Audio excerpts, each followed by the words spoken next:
Moving up, ang daycare age group, no?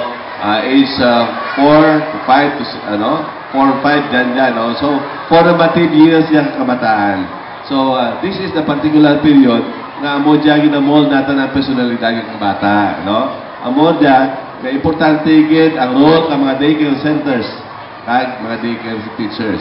Of course, in addition to that, ang role man ka mga ginikanan. So, dyan natin mamanay kung ano atong kabataan sa urihi, no?